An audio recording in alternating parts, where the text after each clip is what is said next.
Assalamualaikum warahmatullahi wabarakatuh. Perkenalkan, nama saya Rizky Permataulia dari TK1B nomor BP 1901081002.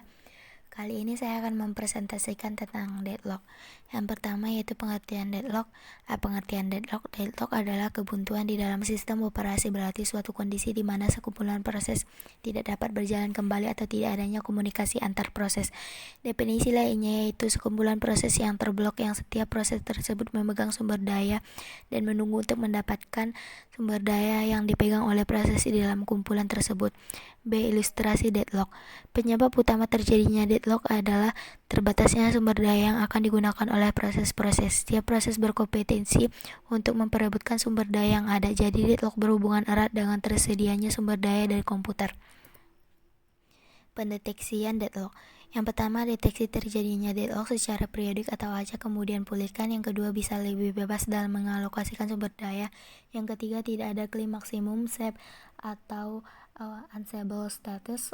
Yang keempat, membedakan antara yang pertama sumber daya serializable, yaitu unit harus dilepaskan sebelum dialokasikan. Yang kedua yaitu sumber daya consumable, tidak pernah melepaskan sumber daya.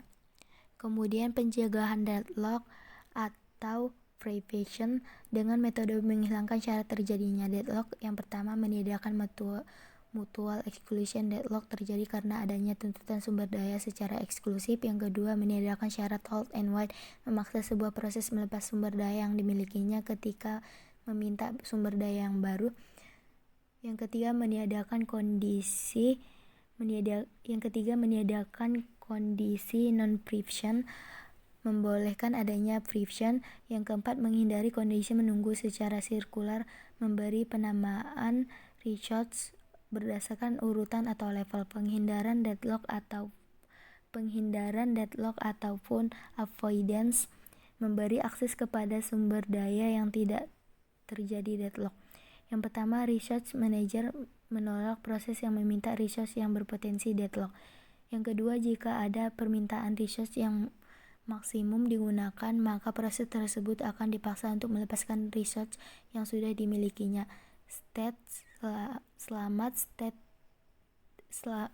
Yang ketiga, state selamat dan state tidak selamat. Yang keempat, algoritma Bankir.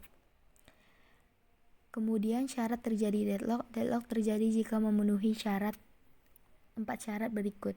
Yang pertama, mutual exclusion condition, sumber daya yang harus diberikan hanya pada satu proses. Yang kedua, halt and wait condition, proses yang sedang memegang sumber daya menunggu sumber daya yang baru. Yang ketiga, non-preemption condition, sumber daya yang diberikan sebelumnya tidak dapat diambil paksa dari proses yang sedang menggenggamnya, harus terlebih dahulu dibebaskan oleh proses yang menggenggamnya. Yang keempat, circular wait condition, harus terdapat rantai sirkuler dari 2 proses atau lebih, dan masing-masing proses menunggu sumber daya yang digenggamkan oleh proses berikutnya. Kemudian metode deteksi atau deadlock detection. Untuk mengetahui ada atau tidaknya deadlock dalam suatu graf dapat dilihat dari perputaran dan resource yang dimilikinya, yaitu yang pertama, jika ada perputaran berarti tidak ada deadlock. Yang kedua, jika ada perputaran ada potensi terjadi deadlock. Yang ketiga, resource dengan instan tunggal dan perputaran mengakibatkan deadlock. Seperti gambar di bawah ini, graf dengan deadlock di bagian kiri dan graf tanpa deadlock di bagian kanan atau A dan B. Kemudian pada gambar dengan deadlock terlihat bahwa ada perputaran yang memungkinkan terjadinya deadlock dan semua daya memiliki satu instan kecuali sumber daya R2. Graf tersebut memiliki minimal 2 perputaran, yaitu yang pertama, R2 dilepaskan P0 membutuhkan R0 dilepaskan P1 membutuhkan R1 dilepaskan P2 membutuhkan R2. Kemudian yang kedua, R2 dilepaskan P1 membutuhkan R1 dilepaskan P2 membutuhkan R2. Gambar di atas menunjukkan beberapa hal sebagai berikut. Yang pertama, meminta sumber daya P0 meminta sumber daya R0. Yang kedua, R0 mengalokasikan sumber dayanya pada P1. Yang ketiga, P1 meminta sumber daya R1. Yang keempat, R1 mengalokasikan sumber dayanya pada P2. Yang kelima, P2 meminta sumber daya R2. Yang keenam, R2 mengalokasikan sumber dayanya pada P0 dan P1. Yang ketujuh, R3 mengalokasikan sumber dayanya pada P2. Hal-hal tersebut dapat mengakibatkan deadlock sebab P0 memerlukan sumber daya R0 untuk menyelesaikan prosesnya, sedang R0 dialokasikan untuk P1. Di lain pihak, untuk P1 memerlukan sumber daya R1, sedangkan R1 dialokasikan untuk P2.